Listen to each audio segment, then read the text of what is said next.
बालू की भारी लूट हो रही है। सोन नहर और सोन नदी को बचाने का सवाल है। भाजपा ऑक्सीजन, के लोग भी आप पे आरोप लगा रहे थे कि काम को लेकर सरकार इसके लिए गुनहगार है। हमारा जनता का सवाल सरकार तक पहुंचाना है, इसको लेकर के संघर्ष करना है। लड़े भी हैं। जवाब देने वाले कुर्सी पर बैठ करके और कह रहे हैं सवाल कर रहे हैं, क्या मतलब है?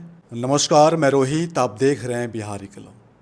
देखिए, बिहार में चुनाव है और चुनाव को लेकर सियासी हलचल बिहार में तेज है। बातचीत के लिए हमारे साथ अरवल से विधायक मानंद सिंह जी हैं। सर, सबसे पहले आपका बहुत बहुत स्वागत। बहुत बहुत धन्यवाद। आपके चैनल के माध्यम से बिहार की जनता को और ख़ासकर अरवल की जनता को बहुत बहुत बधाई, शुक्रिया। हैं अरवल से आप 5 साल वहाँ से चुन करके जनता के बीच में रहे, क्या लग रहा है, अरवल इस बार आपको फिर से मौका दे रहा है? अब तो जनता के हाथ में है।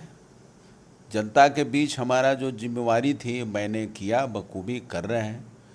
वहाँ जर्जर सड़कें थी, अस्पताल, नहर का मामला, लघु सिंचाई का मामला, विद्यालय का मामला, इन सारे मामला। और जो सबसे महत्वपूर्ण वहाँ का जो अभी का जो संकट है, सोन नहर और सोन नदी, सोन नहर और सोन नदी को बचाने का सवाल है।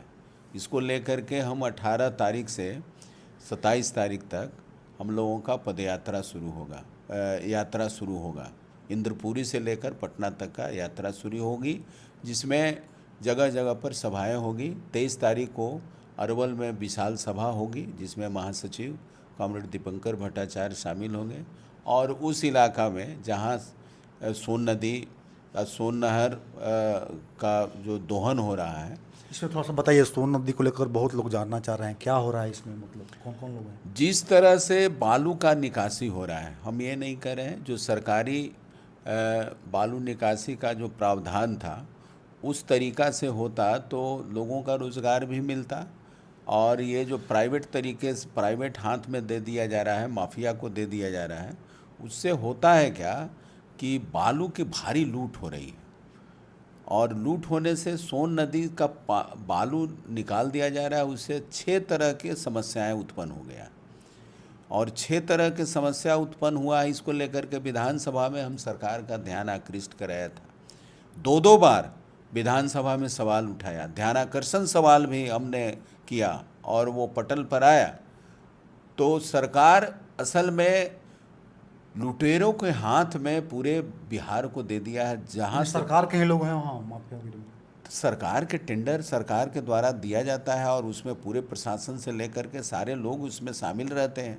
प्रशासन के भी लोग हैं? सारे लोग उसमें शामिल रहते हैं। आप बोल नहीं सकते हैं, आप इनके खिलाफ कुछ बोल नहीं सकते हैं।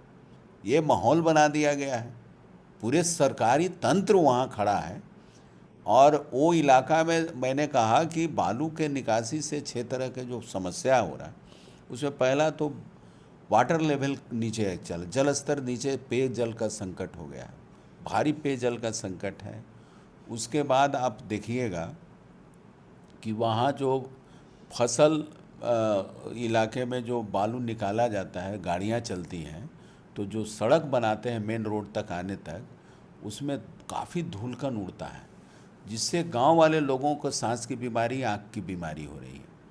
फसल कई मीटर तक फसल बर्बाद हो जाते हैं। ये है, फसल की बर्बादी है, बीमारी है। उसके बाद वाटर लेवल नीचे चला गया है, सड़क की बर्बादी है, सड़क पूरा जीर्ण शीर्ण हो जाता है, जाम की स्थिति लगी रहती है। पूरे बिहार के ट्रक जो है, अब देखिएगा कि अरवल में पहुंचा हुआ है। आज ही हमको आने में 2 घंटा लग गया।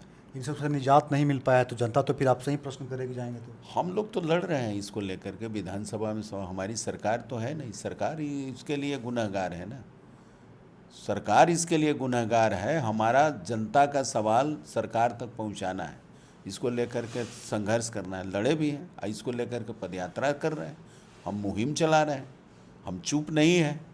जनता के मुद्दों को लेकर के लगातार हम लोग मुखर हैं, आवाज़ बुलंद कर रहे हैं।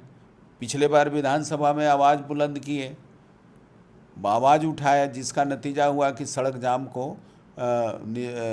लेकर के कदम उठाना पड़ा जिला प्रशासन को। तो हमारा जो भूमिका है, हम लोगों का जो काम है जनता के पक्ष में खड़ा रहना, जनता के समस्या को लेकर के। विपक्ष क्या है? जनता की आवाज़ है। विपक्ष जनता की आवाज़ है ना, जनता की समस्या को सामने रखना सरकार के पास, ये काम मेरा है। अरवल में बीजेपी भी बहुत तैयारी कर रही है इस बार, किस बार सीट निकाल लेना है, क्या लग रहा है?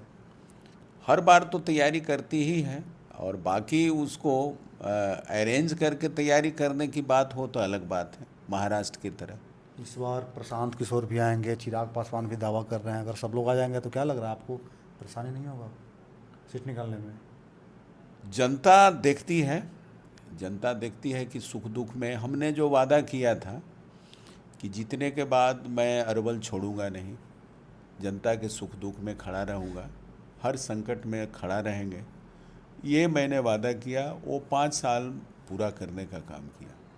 और अरवल में रहने का नतीजा ये हुआ कि नहर का अभी तक 20 साल पहले पता न कब वो नहर का अर्थवर्क हुआ था, ये पता नहीं था। तो नहरों का ये पैरेलल चैनल है, दोनों पैरेलल चैनल को मजबूतीकरण करने के लिए विधानसभा में सवाल उठा के लगातार लेटर लिख करके वो किया, जिससे कि सैकड़ों एकड़ ज़मीन जो डूब स्थिति में बन जाता था वो आज आबाद हो गया। हम लोगों ने सवाल करके सरकार के लेटर लिख करके ये बह जो छाड़न है, सोन नदी का छाड़न बह वहाँ कहा जाता है, उसमें पूरा पानी भरा रहता था, उसको उड़ाही करवा देने या बीच बीच में सुलिस गेट बनवाने से वहाँ सैकड़ों एकड़ ज़मीन का पैदावार बढ़ गया। तो ये सब काम हुआ है, सिंचाई को लेकर के काम किया गया है, अस्पताल को लेकर के ज़बरदस्त काम हुआ है। 13 अस्पताल जो है अनुशंसा कर देते हैं, बहुत जगह अनुशंसा हो गया है, लेकिन अस्पताल नहीं बनता है, कहीं ज़मीन का विवाद रहता है, कहीं कुछ रहता है। तो अरवल में रहने से ये फ़ायदा हुआ कि ज़मीन का विवाद को हमने हल किया, और 13 अस्पताल, नए 13 अस्पताल APHC से लेकर के सब सेंटर तक हम लोगों ने पास करवाया, और कुछ बनने की तैयारी में है।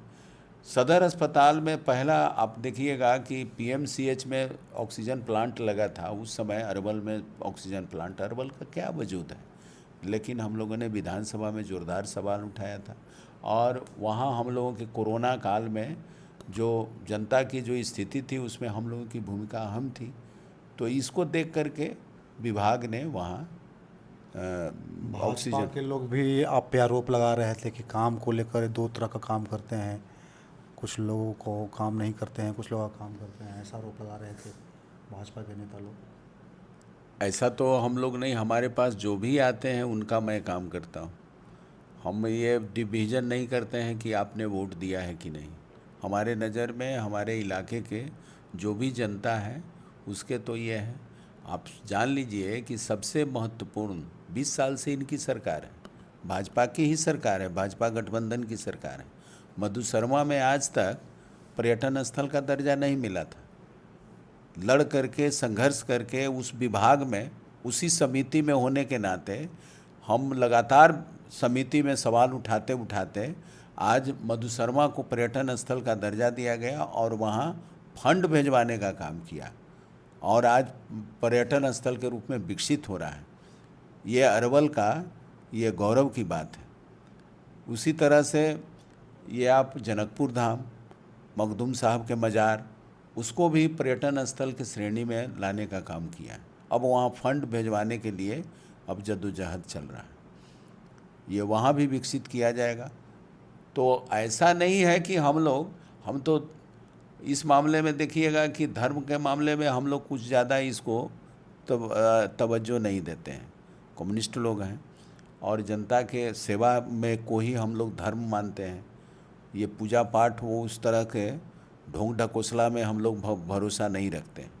जनता के सेवा करना, पीड़ित लोगों के पक्ष में खड़ा होना, गरीबों के साथ जो अत्याचार जुल्म हो रहा है उसके लिए लड़ना, इसी को हम लोग धर्म मानते हैं और इसी के हिसाब से हम लोग करते हैं। लेकिन ये धार्मिक दृष्टिकोण से यदि सोचते तो मधु शर्मा के लिए हम लोग आगे नहीं बढ़ते। लेकिन अरवल के डेवलपमेंट के लिए कि यदि वो बढ़ जाएगा, डेवलप हो जाएगा, विकसित होगा तो अरवल के लोगों के लिए एक बेहतर एसेट तैयार होगा, रोजगार भी मिलेगा। रोजगार भी मिलेगा। तो बातचीत के लिए अरवल से विधायक महानंद सिंह जी थे। अरवल को लेकर और बिहार को लेकर हमने बखूबी बातचीत किया है।